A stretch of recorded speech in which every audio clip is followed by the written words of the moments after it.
Hey guys, welcome back to my channel Film Review Hub.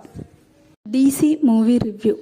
So ఈ movie అయితే చాలా బాగుంది. నేను నిజంగా రికమెండ్ చేస్తాను. ఈ మూవీ ఎవరైనా చూడకపోయింటే చూడండి, ఈరోజే ఇప్పుడే చూడండి. నిజంగా చాలా మంచి ఫిల్మ్ ఇది. కొంతమందికి కల్ట్ ఫిలిం లా కూడా కావచ్చు. ఒక కల్ట్ ఫిలిం అలాంటి మూవీ ఇది. ఎందుకు చెప్తున్నానంటే ఇలాంటి మూవీస్ కొంతమందికి నచ్చకపోవచ్చు.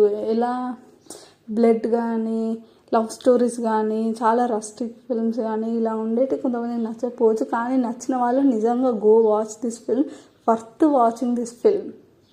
నిజంగా ఈ మూవీలో చాలా లేయర్స్ ఉన్నాయి.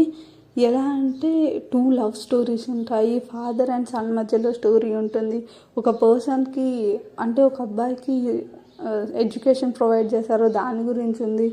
అండ్ అమ్మాయిల గురించి మోస్ట్లీ చెప్తున్నాను. అమ్మాయిలు ఫ్రీడమ్ ఎలా ఉండాలి, వాళ్ళని ఎలా రక్షించుకోవాలి, వాళ్ళు ఎలా ఫైట్ చేయాలి, ఎలా బ్రతకాలి అన్న దాని గురించి ఉంది. మోస్ట్లీ అమ్మాయిల ప్రొటెక్షన్, లైక్ అమ్మాయిల ఫ్రీడమ్ గురించి ఉంది. అండ్ ఇలాంటి ఫిల్మ్స్ నిజంగా ఇంకా చాలా రావాలి. ఒక మంచి కాన్సెప్ట్ ఉన్న ఫిల్మ్ ఇది. పార్ట్ ఆఫ్ బ్లడ్ అండ్ ఎక్కువ ఫైటింగ్స్ దీనికన్నా నిజంగా ఈ కోర్ కాన్సెప్ట్, ఈ స్టోరీ ఇది నిజంగా చాలా బాగుంది. అండ్ డైరెక్షన్ కూడా చాలా బాగా చేశారు. సో డీసీలో డి అంటే దేవదాస్, సి అంటే చంద్ర. సో లోకేష్ కనకరాజు గారు లాస్ట్ ఫిల్మ్ ఇస్ కూలీ. దాంతో డిసప్పాయింట్ చేసినా కూడా తను యాక్ట్ చేసిన ఫిల్మ్ నిజంగా చాలా అంటే చాలా బాగుంది.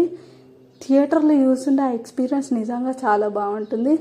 అండ్ మ్యూజిక్ విషయానికి వస్తే అనిరుద్ధ్ గారు ఇంత మంచి మ్యూజిక్ ఇచ్చారంటే చాలా రీల్స్లలో వాడుతున్నారు ఈ మ్యూజిక్. నేను విన్నప్పుడు కూడా, ఈ ఆడియో లాంచ్ అప్పుడు నేను విన్నప్పుడు కూడా నిజంగా చాలా బాగుండింది. అండ్ చాలా రీల్స్కి వాడారు ఈ మ్యూజిక్స్. కానీ థియేటర్లో ఈ మ్యూజిక్స్ పడ్డప్పుడు మాత్రం ఒక లెవెల్లో ఉంటుంది.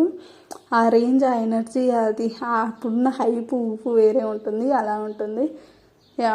సో నిజంగా చాలా బాగా ఇచ్చారు మ్యూజిక్ కానీ. And everything, story, acting, every actor, concept, direction కొత్తగా ఉంది. అండ్ ఇది ఒక కల్ట్ ఫిల్మ్. నిజంగా ఇది ఒక కల్ట్ ఫిలిం. చాలా మూవీస్కి అందరూ ఇది ఒక కల్ట్ ఫిలిం అది అని చెప్తారు, కానీ ఇలాంటి మూవీస్ కల్ట్ ఫిల్మ్స్ అంటారు. సో ఇది మన రివ్యూ ఆఫ్ డీసీ. మీకేమనిపించిందో కింద కామెంట్స్లో రాయండి. ఇంకా చూడకపోయింటే వెళ్ళి డీసీ మూవీ చూసేయండి. అండ్ ఇంకా నా ఛానల్ని సబ్స్క్రైబ్ చేసుకోకపోయింటే please do subscribe to my channel film review hub.